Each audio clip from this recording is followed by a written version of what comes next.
let's talk about where we finished up last week first. And I just realized I failed to post solutions, but on Friday, I don't think anyone showed up. But I went ahead and recorded a class. We talked about conducting a significance test for a population mean. And the steps are essentially the same. You identify the null and alternate hypothesis. You check for conditions of inference. You calculate your test statistic, which is a z-score. Then you find the p-value from either table A or, well, with a population mean, you're not going to use table A. You're going to use table B with the degrees of freedom and the significance test, or you can use your calculator. And I walk through in the video, I walk through all of those steps for a population mean. So the primary difference between a population proportion and a population mean, first of all, when you're checking conditions for inference, the shape of the sampling distribution is determined on the population shape. In other words, if you know the population is normally distributed, then your sampling distribution is normally distributed. Or the central limit theorem applies if your sample size is large enough. Well, if sample size is not large enough, and we went through this when we were conducting a confidence interval, if the sample size is not large enough, then you have to go to some graphical technique, draw a histogram, draw a dot plot, a stem plot. And then on Friday, I talked about another graph that we talked about way back, probably in the first 9 weeks, a probability chart, which if the distribution is normally distributed, then all the dots on this chart, probability plot, will line up in a relatively straight line. And there's an example of that in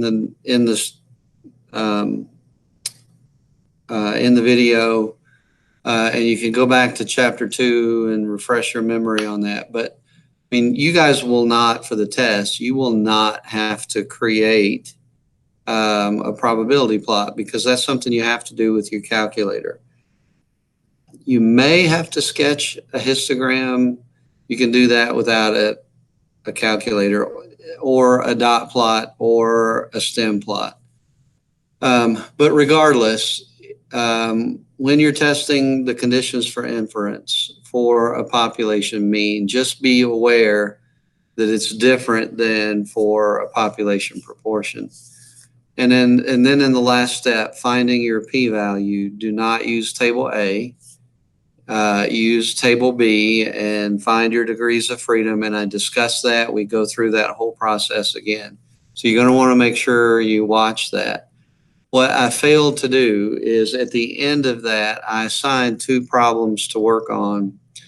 And it's really 2 parts of the same problem. The first one was just checking the conditions of inference for a particular scenario. And then the second problem was taking that same scenario and doing a significance test. So it'll be just like what you see on the video. What I forgot to do for you guys today was to post the solution. So, and I didn't bring it with me at school. So when I get home, I'll scan that in and I'll post it for you. You'll have it later this afternoon. And just to remind you, I'm no longer taking grades. After last week, I can't take new grades. So everything I post, even though I post it as an assignment, it's an ungraded assignment. I encourage you to work through it as best you can, just as if it were graded, because all of these things are prepping you for the exam. And I think you have to turn the crank on these type problems to be able to repeat them on the test. And in every video from now on, every class from now on, I'm kind of walking you through what I think you will see on the exam if you get a problem in this context. And so again, today we're picking up a topic that's pretty straightforward. Some of it is rather calculator intensive. So I'll try to walk you through what I expect you'll see, what things you'll need to be able to do, and what things you'll need to just be able to understand when you see it, because there's no way today we're going to do regression. There's no way they're going to give you two sets of data. And in order to do regression, you either have to use the functions on your calculator, or you have to calculate the mean and standard deviation of two sets of data.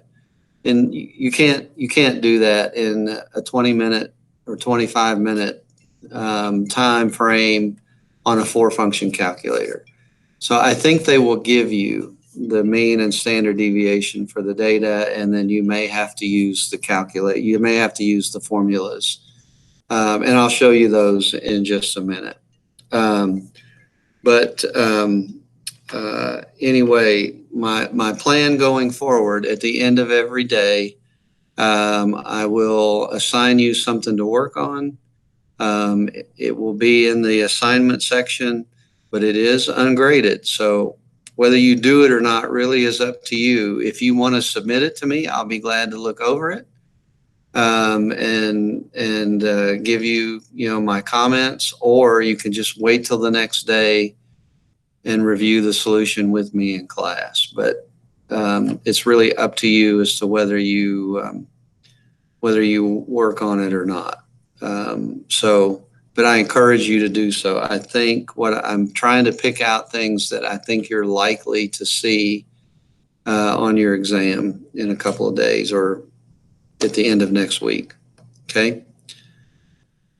So the next topic, and it's the very last topic of new information that we need to talk about, is I think you will find this straightforward at the end of what we do today. It might be a lot of information I'm throwing at you, but as we walk through the steps of an example problem, I think you'll find it is very straightforward, especially compared to significance testing or confidence, creating confidence intervals. And so let's go ahead and get started. One of the things I provided you today was a PDF document of the notes that I used last year when I taught this in class. And again, these notes follow almost identically the outline that's presented in your textbook. And this is chapter 3 in your textbook if you want to go back and look at it. But I basically follow the outline, the definition boxes and things like that are verbatim straight from the textbook. So you should be able to get everything you need out of these notes. But again, if you want to go back for a little bit more information, it's all right there in the textbook. So what I'm going to do, I'm going to throw those slides up on the screen, walk you through them. You have them. I sent them to you earlier this morning. You can just watch what's on the screen and then come back to these notes later. That's what I would do if I were you. Just sit back and watch and listen, and then go back and look at the notes later as you walk through and the example problem that I've also sent you. This time, the example problem is one that I've kind of created, and it's not directly out of your textbook. So anyway, let me go ahead and start presenting some notes.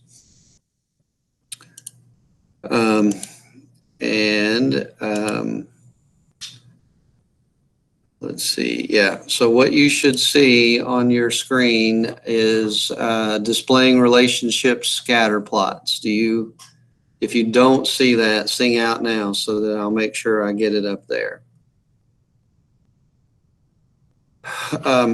Okay, so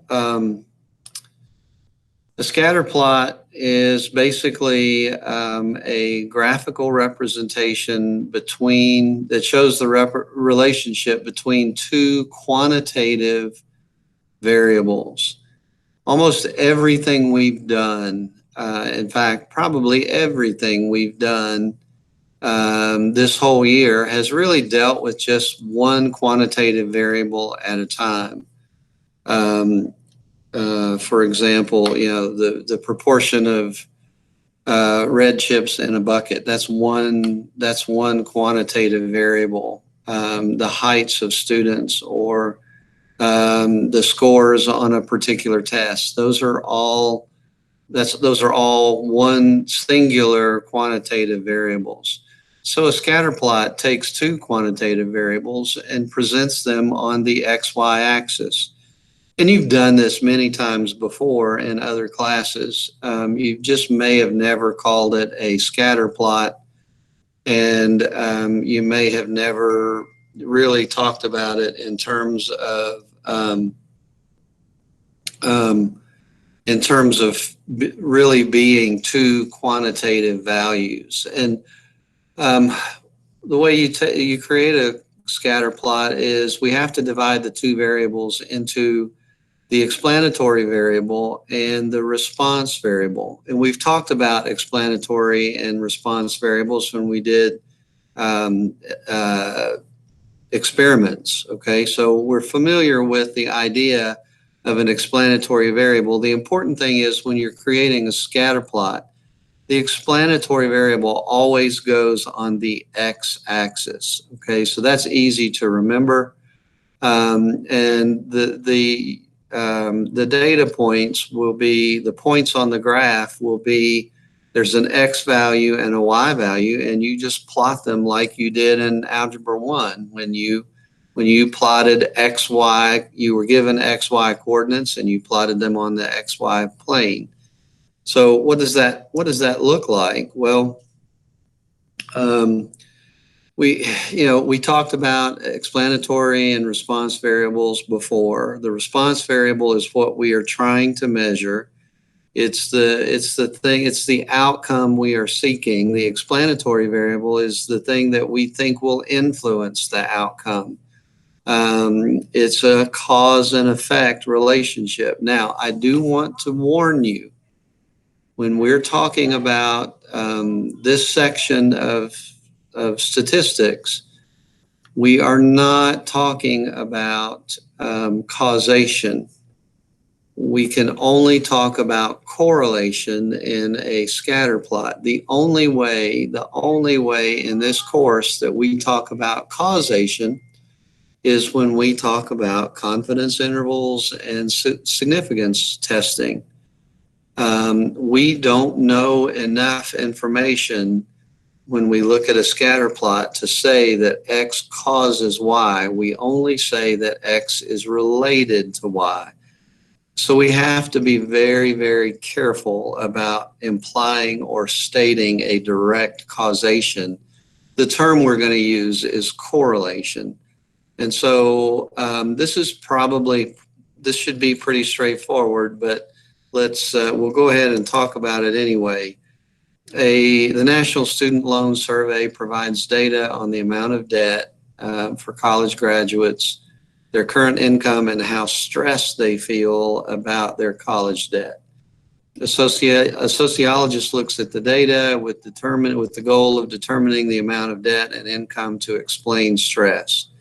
So the explanatory variables here are debt and income, and the response is stress. Well, from our discussions over the last couple of weeks, I know that you guys understand the response variable of stress. It's not because of debt or income maybe, but you guys have certainly experienced stress over the last few weeks.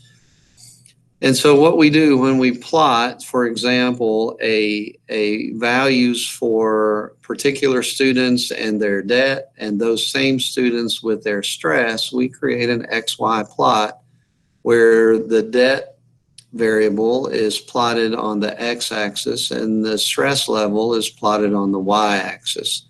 We'll see an example of that in just a minute.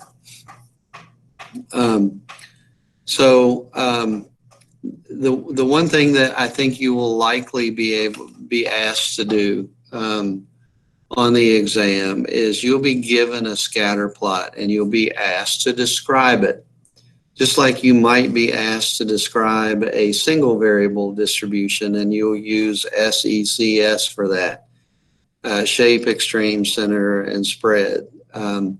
For scatter plots, it's still 4 things. Unfortunately, the acronym doesn't really come out quite as memorable as SECS. But anyway, when you're asked to interpret a scatter plot, you're going to talk about its direction, its form, the strength of the correlation, and you're going to talk about any outliers. So let's talk about those four descriptions now. Okay, so direction. Direction is going to be one of 2 things. It's going to be positive or negative.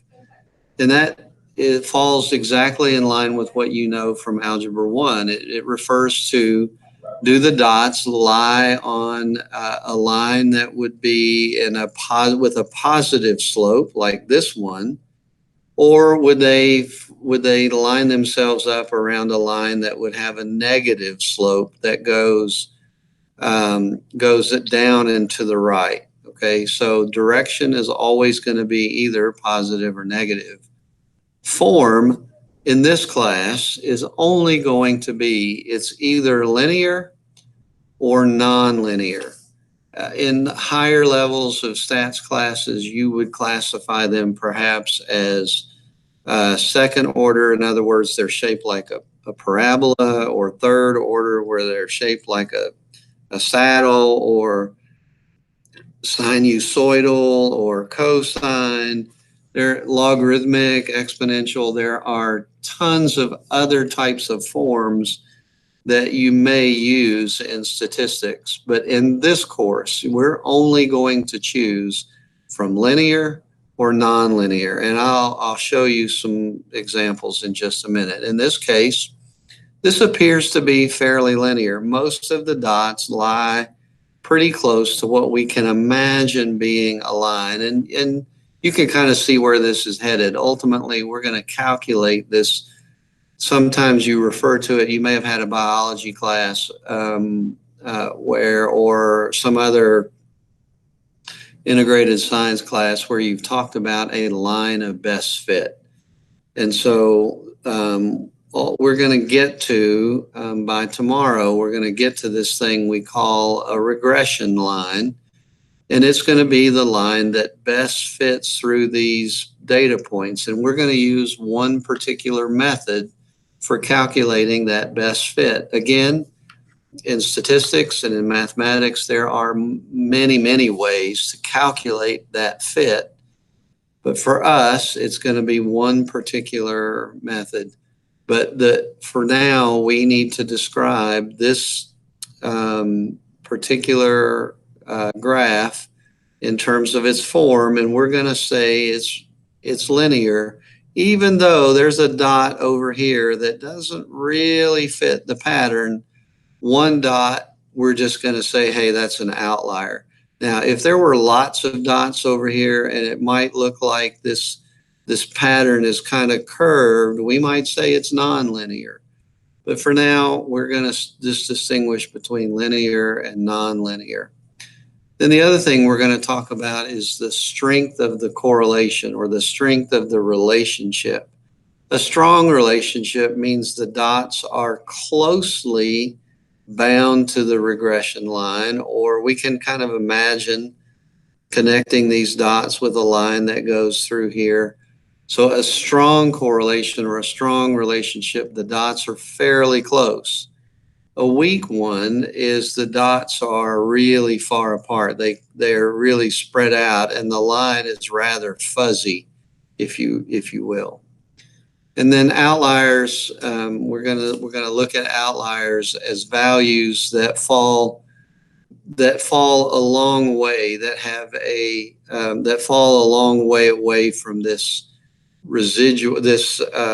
regression line that you right now you can kind of allow your eyes to form this line. And this dot here, by the time this line gets up to here, there's a big gap between the line and the dot, and we're going to classify that as an outlier.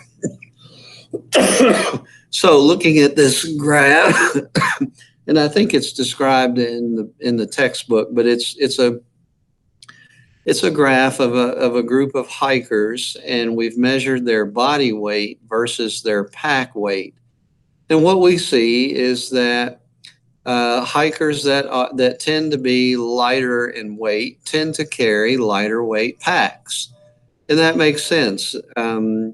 People who have lower body weights are not likely to carry heavy packs. And so when you get out on the other end of the scale, when you get to the big folks, they're more apt, more likely to carry a pack with a higher weight. Although out here, there's one hiker that has a pretty high body weight, but is only carrying kind of a middle weight pack. And so that is going to jump out to us as a possible outlier. So if I were going to describe this particular relationship, I would say the relationship between body weight and pack weight is positive. It's linear. It's strong or moderately strong. And there's one potential outlier, maybe one apparent outlier or one potential outlier. When you first look at the graph, you can't be as certain as this is a very strong or there is an outlier. You can't use those affirmative words. You have to use kind of those fuzzy, vague words of statistics that you're very comfortable with using right now. So we would describe this relationship as it's definitely positive. The trend is up and to the right. Lower values of the explanatory variable body weight are associated with lower values of the response variable pack weight. And higher values of the explanatory variable are associated generally with higher values of the response. And so we would say this is definitely positive, definitely linear, strong or moderately strong with one potential outlier. Well, let's see what this definition of positive and negative. Now, in algebra class, it was really, really easy to know whether the slope of a line was negative or positive. You take the equation, you rearrange it to y equals mx plus b form. And if m is positive, then it's a positive line. If it's negative, then it's a negative line. And ultimately, that's what we're going to do. We're gonna write this regression line in that y equals mx plus b format, where we're going to be looking at the slope of the line and we're going to be looking at the y-intercept. But for our purposes, we need to define negative and positive more qualitatively to begin with. In other words, without using the numbers. In a minute, I'm going to show you the values that we use for determining some in a more quantitative way. But for right now, let's just look at it this way. If you have a positive relationship, then above average values of one tend to accompany above average values of the other. So if you look at this set of data, we can imagine calculating an average value for the percent of people taking the SAT. And we can imagine calculating an average value for their score. And so those average values would would be something like this. Now, honestly, if I could, maybe, well, let me just do this. Let me create a line here, and I'll make it a different color. I'll make it look like this. Honestly, if I look at all of the dots, well, I don't know. If I look at all of the dots here, then this average percent is going to be, there's a lot of dots to the left of this line and probably an equal number of dots to the right. So this would be the mean or average percent of taking the SAT, and this green dotted line here represents the average mean math score. So a positive correlation would be that the above average values tend to accompany above average values. Well, here's the above average for the percent taking SAT and the mean math score. And there are no dots here. And if I look at below average values for the explanatory variable and below average values for the response variable, there are very few dots in this quadrant. Most of the dots are here and here. And so this describes a negative association. In other words, above average values of 1, in other words, above average values here are associated with below average values of the explanatory variable, and the opposite is true here. Now, honestly, if I took away my markings and you just looked at the dots, your eyes would follow a negative trend here. You would start high and go down and to the right. But from a statistics standpoint, we need to describe this a little bit more qualitatively in terms of the values that we're very familiar with, and mean of a data set is a value that we're pretty familiar with. Okay, so if this data had a positive association, we would have a lot more dots here, a lot more dots here, very few here, and very few here. But because we have a lot in this, you might even look at it as the quadrants on the XY graph. Here's the second quadrant and fourth quadrant. This describes a negative association. And for the first quadrant and third quadrant, that describes a positive association. Okay, so I think I have some examples here. Now, we're going back to talking about linear association, direction, form, strength, outliers. This is, if you're asked to describe a scatter plot, this is the format. Just like SECS, you want to touch all 4 of those spaces and you'll have a complete response. Okay, don't make it 3 pages. Don't make it, you're not writing for Mr. Bailey. You're writing technically here, and you need to cover the direction. Is it positive or negative? You need to cover the form. Is it linear or nonlinear? You need to cover the strength. Are the dots closely related to a particular shape, like a straight line, or are they scattered? Are they fuzzy? And then you need to just answer, do there appear to be any outliers? And that's all. That is it. Hit those 4 bases and you've got a home run. You don't need to do anything more. Now, there is a quantitative way or approach to describing the strength of a linear relationship. And we're going to call this strength value, this variable, we're going to call it R. And R is a value that varies between -1 and +1 inclusive. In other words, R can be equal to -1 and it can be equal to +1. And if your R value is positive, if it's greater than 0, it's a positive correlation. If it's less than 0, if it has a negative sign, it's a negative correlation. And if it's 0, it has absolutely no correlation, or if it's close to 0, it is a weak correlation. And the strength of the correlation increases as it gets closer to -1 or +1. So what that means is, if R is equal to +1, then it is a perfect correlation around a positive association. However, if R equals -1, then it is also a perfect correlation around a negative line. Okay, in other words, if R equals 1, all the dots fall perfectly on a straight line that goes up and to the right. If R equals -1, then all the dots fall perfectly on a line that goes down and to the right. Almost never in the real world get a correlation of 1 or -1.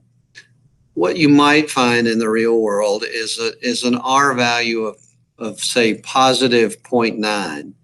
In that case, we would say that is a strong positive correlation. 0.9 is close to 1, and it is a positive value, so you would call that a strong positive correlation. Similarly, if we had an R value of -0.85, we would say that's a strong correlation, but it is a strong negative correlation. If we had an R value of 0.3, then we might say that is a weak correlation, but it's still positive. The sign in front of R is important. If it's a positive sign, then we will definitely say there's a positive association or a positive correlation, regardless of how strong it is. Okay, so let's look at, I think, at some examples here. Yeah, I've got 4 different scatter plots here, and the R values for each of these scatter plots are kind of mixed up here. And so I want us to kind of match them together. So the first thing to do is, let's take this one on the first one on the left here. And what you want to do is say, okay, what direction is it? Well, these dots tend to be moving in a positive direction.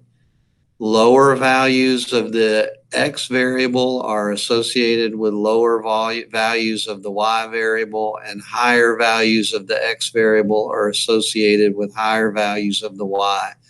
So this is a positive correlation. So I'm going to look at it as either being this value or this value.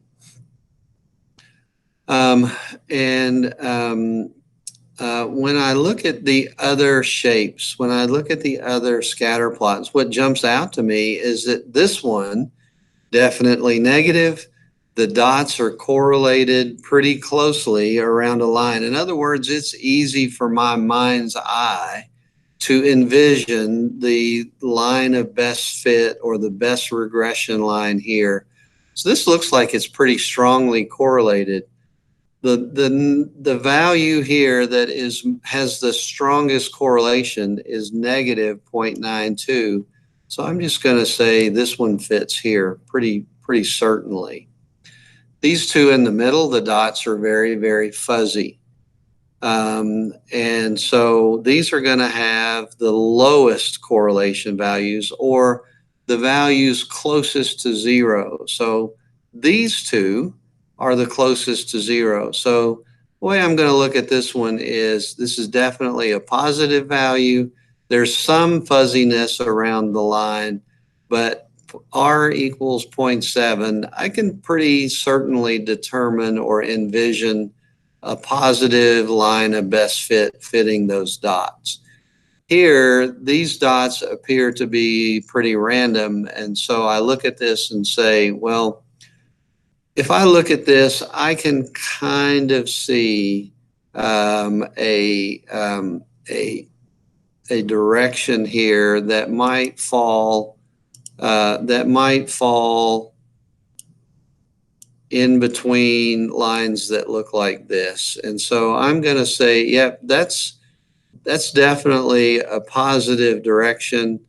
But to capture all the lines, I've got to move this guy here. So those two lines are far apart. So that's going to be a positive association, reasonably close to zero. So I would say that is a weak positive association. And here, this one, these dots look like they were just literally sneezed onto the graph. And I can't tell, I can't discern any real pattern, whether these are going up and to the right or down and to the left. So they're going to have a value very close to zero. So I would say this is very weak or almost no correlation here. So let me get rid of those guys. Again, the more you look at these, and I'll give you some more to practice on as we go forward. We'll talk about some more tomorrow. I think I've got another set here. Yeah, these are a little bit more difficult to patch in. So let's just look. Okay, so I got an R value here that is very close to zero. So I'm wondering which one of these is the most randomly shaped. Well, I might say it's this one, or I might say it's that one. But this guy here, it's really confusing to me. So let's pick the ones that I can work on the best. I've got one positive value, and the only one of these where I see the dots moving in an upward and to the right trend is this one here. These dots appear to be moving upward and to the right as I go left to right. So for right now, I'm going to just put this one here. Now, I do see these dots tending to be down and to the right, so I'm thinking this is a negative correlation. And if it was just this group here, I would say this is really strong. But over here, there's some fuzziness. But in general, they stay pretty tight to a line that I can envision. I'm sorry, crap. Pretty tight to a line that I can envision that is going in this direction. So I'm going to say that's negative, and it's a pretty strong negative value. So I'm going to put this one for here. I'm going to leave it down because I'm not 100% sure yet. So when I look at this guy here, again, if I were to put boundaries on these lines, and I'm going to make it obvious where the boundaries are. Down here, I can easily put a lower bound here, and I can kind of put an upper bound here. And so I see the trend is downward and to the right. But there's a lot of spread between the values around this line and this one. So I think it's going to be a weak correlation or moderately weak. So this one fits the best. And so I'm left with this guy going here. And so what I would really, really say, if I were to describe this, I would say this is a nonlinear correlation. The dots do not fit a linear pattern at all. But if I'm forced to choose a linear pattern, then what I notice when I draw the mean value for the explanatory variable, the lower values for the explanatory variable are here, and the higher values are here. And so if I were to calculate the mean of the x's, I'm going to get a line that's somewhere in the middle. Now we could quibble, is it a little more to the left or a little more to the right? In fact, I think maybe it should be maybe just a little bit to the right.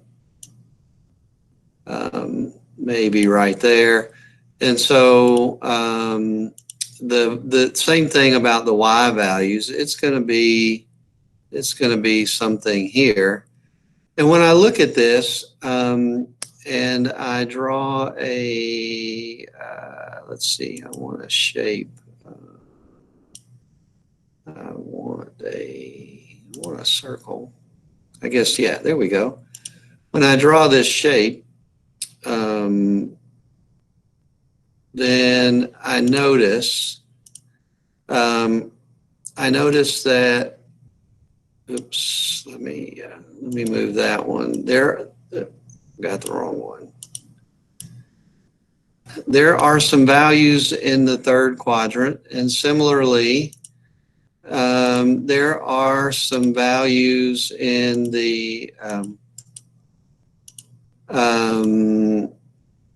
first quadrant. So I could say this is kind of positive, but if I look at the shape, there are also there are also a lot of values in this quadrant.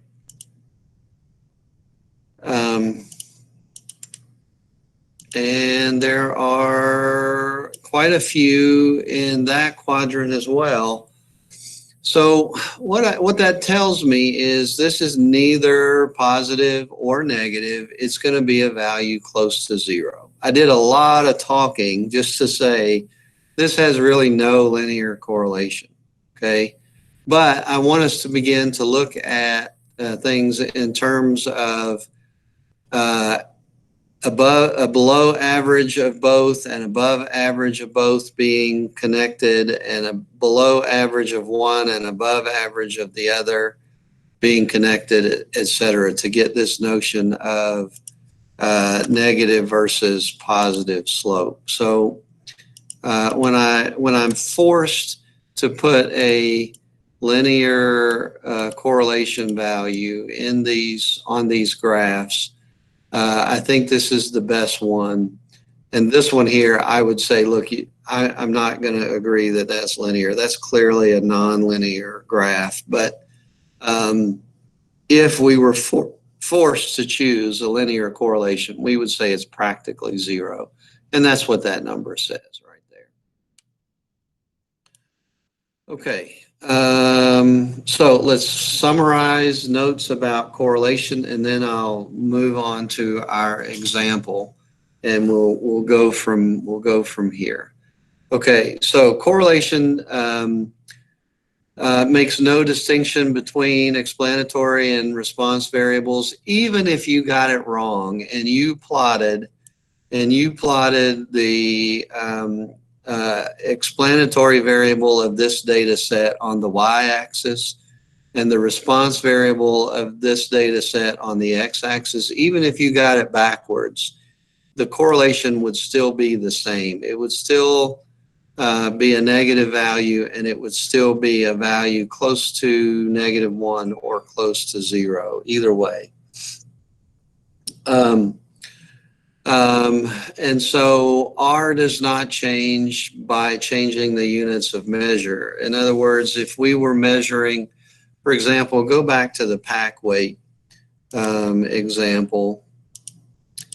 If I change the units of measure here to be kilograms and kilograms, I would still get the same R value. In fact, even if I change this one to be kilograms and this one to be pounds, I'm still going to get the same thing in terms of the correlation value. It doesn't matter what units of measure I use. And if we had more time, I would show you in the equation how that works, that they cancel out. The units cancel out. It doesn't matter.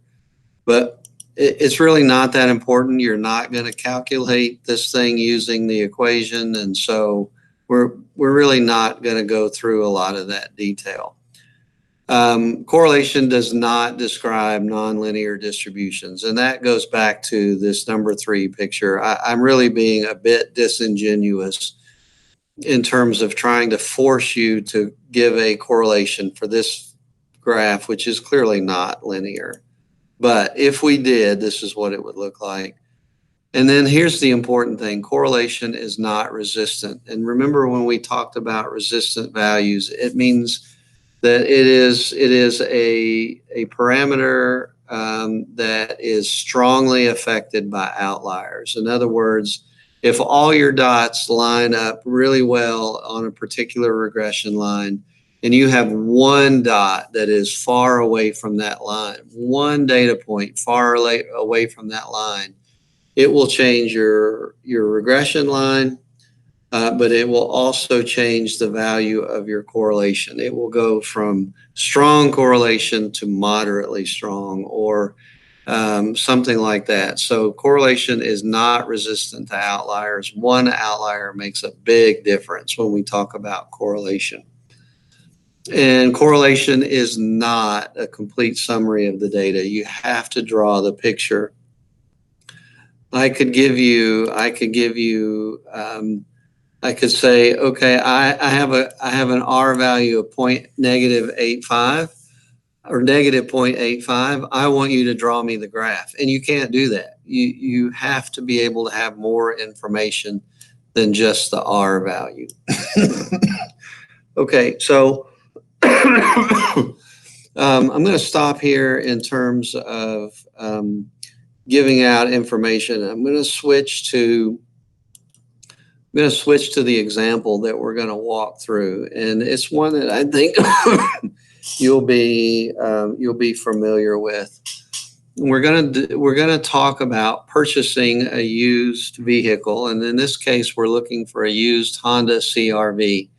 If you don't know what that looks like, you can use your Google later and just look it up. But you've probably seen one on the road. They're reasonably popular, especially if you like the Fast and Furious movies. They're very popular in those movies. But what we've done is we've collected data on 11 vehicles from CarMax.com that are model years 2002 to 2006. And the two variables that we're evaluating are the miles driven and the price. If you want to buy a used car, these two things are really important to you. How many miles on it, and what's the price?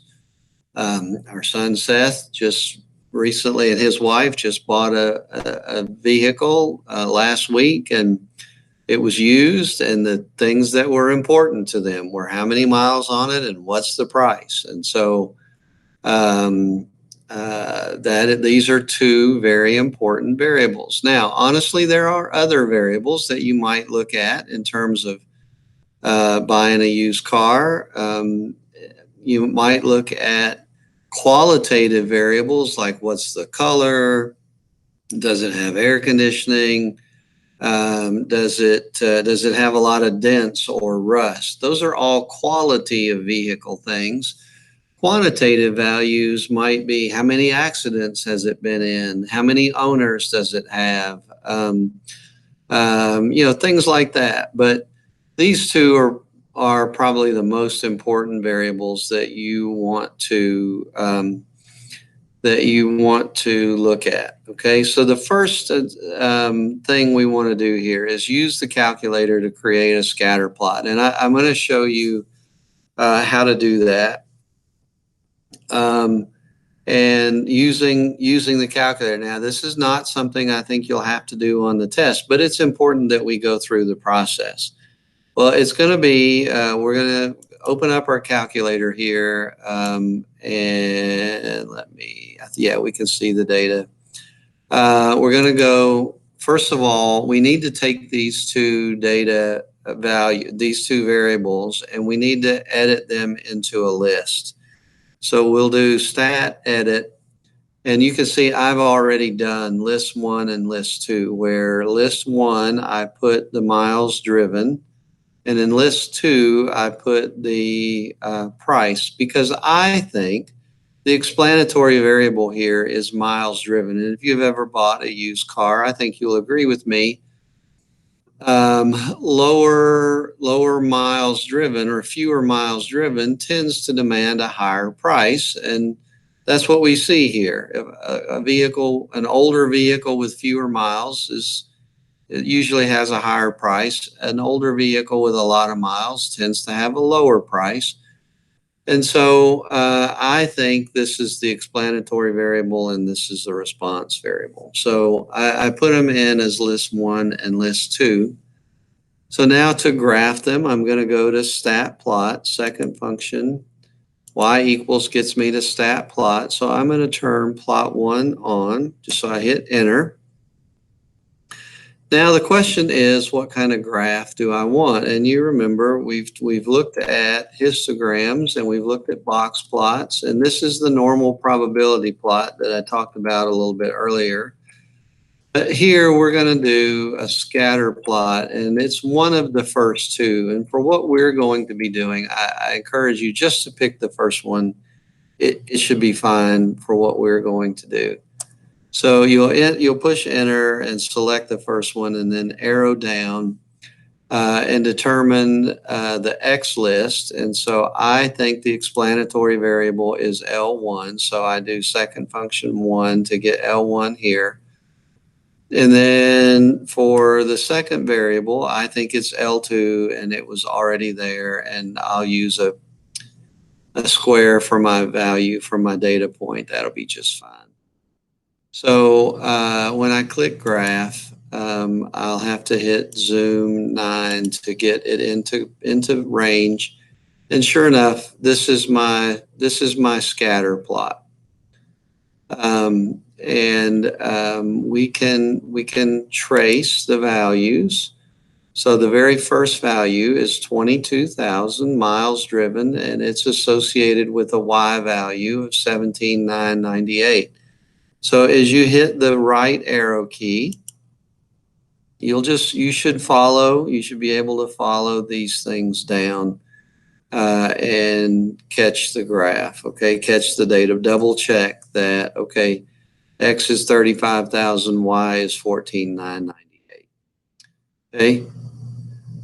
So I want you to do that. Now once you do that, you're going to describe it. You can do the description, direction, form, strength, and outliers. Okay, I want you to do that in words, write it down, type it, whatever you want to do. I want you to do that. And so tomorrow we'll pick up with how does the calculator calculate the regression line and interpret the slope and all of that. But for right now, just if you can get that data into the calculator and get a graph that looks just like this, that's good review, because we haven't done graphing in a long time. I'm sure it's going to take a minute for this to come back. And then tomorrow, the rest of these questions here will come very quickly. Once we get this regression line, and I've got to do a little bit more discussion about what's the regression line, but once we get the equation for this, these other questions will come pretty quickly. So that should be enough for today. And just get this in the calculator, describe it. And honestly, if you want, you can graph it manually. But we're going to be using the calculator to calculate this regression line. So you need to have these values in here. And if you remember how to calculate the mean and standard deviation for this variable and the mean and standard deviation for this variable, go ahead and do that. If not, I'll refresh your memory tomorrow. It's a couple of button clicks. But if you can calculate X bar and SX for this one, if you remember how to do it, go ahead and do it and write it down. And we'll call this Y bar and SY for this one. Go ahead and do it. We'll need those values, and it'll be a useful exercise. So that's enough for today. So let me come back here and stop presenting and see, Elijah, do you have any questions at this point? Are you good? Yes, sir. All right. Well, we'll see you tomorrow, same time, same place. Have a good afternoon.